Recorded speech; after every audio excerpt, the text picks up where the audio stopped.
interesting to note that gassing took place, as you know, in the First World War. Hitler himself was actually injured by mustard gas. He ended up, it was on the last day of the First World War, he was in hospital, and when they surrendered. There were two uses of gas, and they were discovered with no connection with each other. Carbon monoxide was discovered by one of the heads of the Einsatzgruppen, who got very drunk one evening, and he was in his car, and he drove into a garage and closed the front of the garage and fell asleep in his car with the engine on, and nearly died. And then he realized, oh, this is a good way to kill people. And then they started in Birkenau by reversing an exhaust pipe into the back of a van. Birkenau essentially wasn't really a camp. Birkenau was a building that they would go into the building and they would get undressed and come out of the building onto a ramp and into the back of a van. Then the van would close and then they would drive. And they would drive until the people were dead. And that was essentially how Birkenau worked. Birkenau was the first area of gassing. They used carbon monoxide also in Treblinka. It was just developed slightly. The use of gas chambers in Auschwitz, you know, strangely enough, begins when the others are all closing down. You know, the use of Auschwitz as a gassing facility. It starts off in Auschwitz I, when Hess is away, and his second in command, a man called Frige, he takes a group of they were cleaning clothes, disinfecting clothes with a disinfectant called Zyklon B. And he has this idea that perhaps we can use Zyklon B for other things. He takes a group of Russian war prisoners in Auschwitz I downstairs into the cellar. We can visit the cellar, depends how much time we have. And he distributes Zyklon B and sees what happens.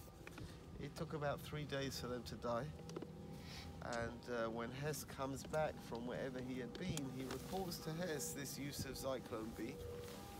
And they built a gas chamber in Auschwitz I. And that gas chamber stands there in Auschwitz I, very similar to the gas chamber we saw in Majdanek. And here, of course, the use is from the top. The SS officer would go, always a German. The gas was a German. The SS officer would go to the top with a mask on. He would drop pellets down and close the lid and wait and see. And that was in Auschwitz I, that there was already a gas chamber there. Then when they, back here, it's far that way, probably about 2 kilometers down there, they built one house called a red house, and then a house called a white house. It was a house which had no windows to it, and at the beginning they started deporting Jews, bringing them in trucks to this house, making them undress, putting them in the house and gassing them. And as the process develops, they then start building the gas chambers that we can see here. This is gas chamber number 2, next to it is gas chamber number 3, and on the other side is gas chambers number 4 and 5. The gas chambers number 2 and 3 are on the most advanced gas chambers, where essentially the people will go and see where they went in. Just over there, they would go downstairs. They would go into a big room where they would take their clothes off, and then they would move into a room here, which you see in front of us. The room in front of us, that is the gas chamber. It's underground. It's underground. Everything's underground. They would walk down, take a right into the gas chamber, and then their bodies would be brought here to a crematoria, where but this was in a very, very developed way. They would go up they would move up the bodies in machines.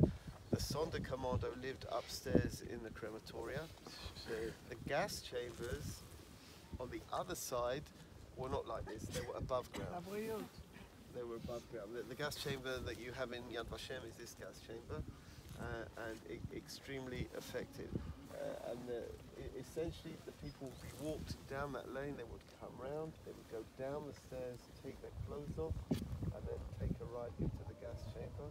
And at the end of the war, well, Jeremy will tell you at the end about there was one attempt by Jews here to blow up a gas chamber. They did blow up a gas chamber. Most of the Sonderkommando then were killed. Again, at the end of the war, when there were no more deportations coming in, and the rest the Germans blew up. The rest the Germans blew up. When we first used to come here, we were able to walk down the stairs and into the gas chamber. Each time we come here now, something else has been cordoned off. It's very, very old, and I suppose it's dangerous. I don't want people walking around here. Why did they build down? Why did they build down? I don't know. It sounds like it makes a lot of sense that the gas chamber was underground, okay, sealed, and very effective. The way it worked, they were going to be affected by the gas itself. No, by the they were hiding it already. No, it was this whole thing. If you'll see a picture of it, this was a building. Yeah. You had a building, and the crematorium was on the first floor, and you had the Sonderkommando living above, right, literally in the attic, above the. But it was a whole. This was like sorry, yeah. This was the complex. You know, this was like. It's possible that the gas rooms were down, so no gas will leak outside. Maybe. It could be. Right. As I say, the other two were above ground. Right. The other two on the other side. This is a much bigger operation than in Treblinka. In Treblinka there were 400 people gassed at one time. Here was 1,000 people. You'll see as we go around. You'll see the size of this. How often? They were doing 12,000 a day at the height of Hungarian Jewry. So there were even higher figures than that. I think they even got to some stage to, you know, in the height to 20,000 a day. Yeah, I think Martinique was 2012. No, Treblinka, but also the height, right? Not on a day-to-day basis. What I would like to share with you, we'll just move on a bit. These are pits of ashes, right in front of us. I mean, they would take the ashes to the Vistula in trucks and drop them there. I have never ever seen this pit without water, ever. There's always water. It's Saturn. Saturn, Yeah. it just doesn't go down. It's never ever seen in 30 years. I've never seen this without water. Summer, winter. Always water here. The settlement for the ashes probably made like a coat. Yeah, so we do have, there are a number of, which we're going to speak about now, there were, the people processing the Jews were Jews. Sonderkommando, right, who were selected to, they weren't meant to live. They weren't meant to live, these Jews. And they were in charge of helping the Jews getting undressed in the entrance to the gas chamber, and then of course burning the Jews. These were all Jews.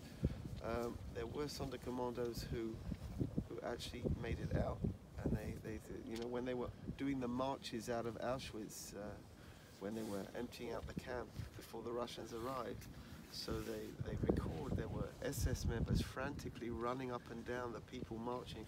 Are there any Sonderkommandos here?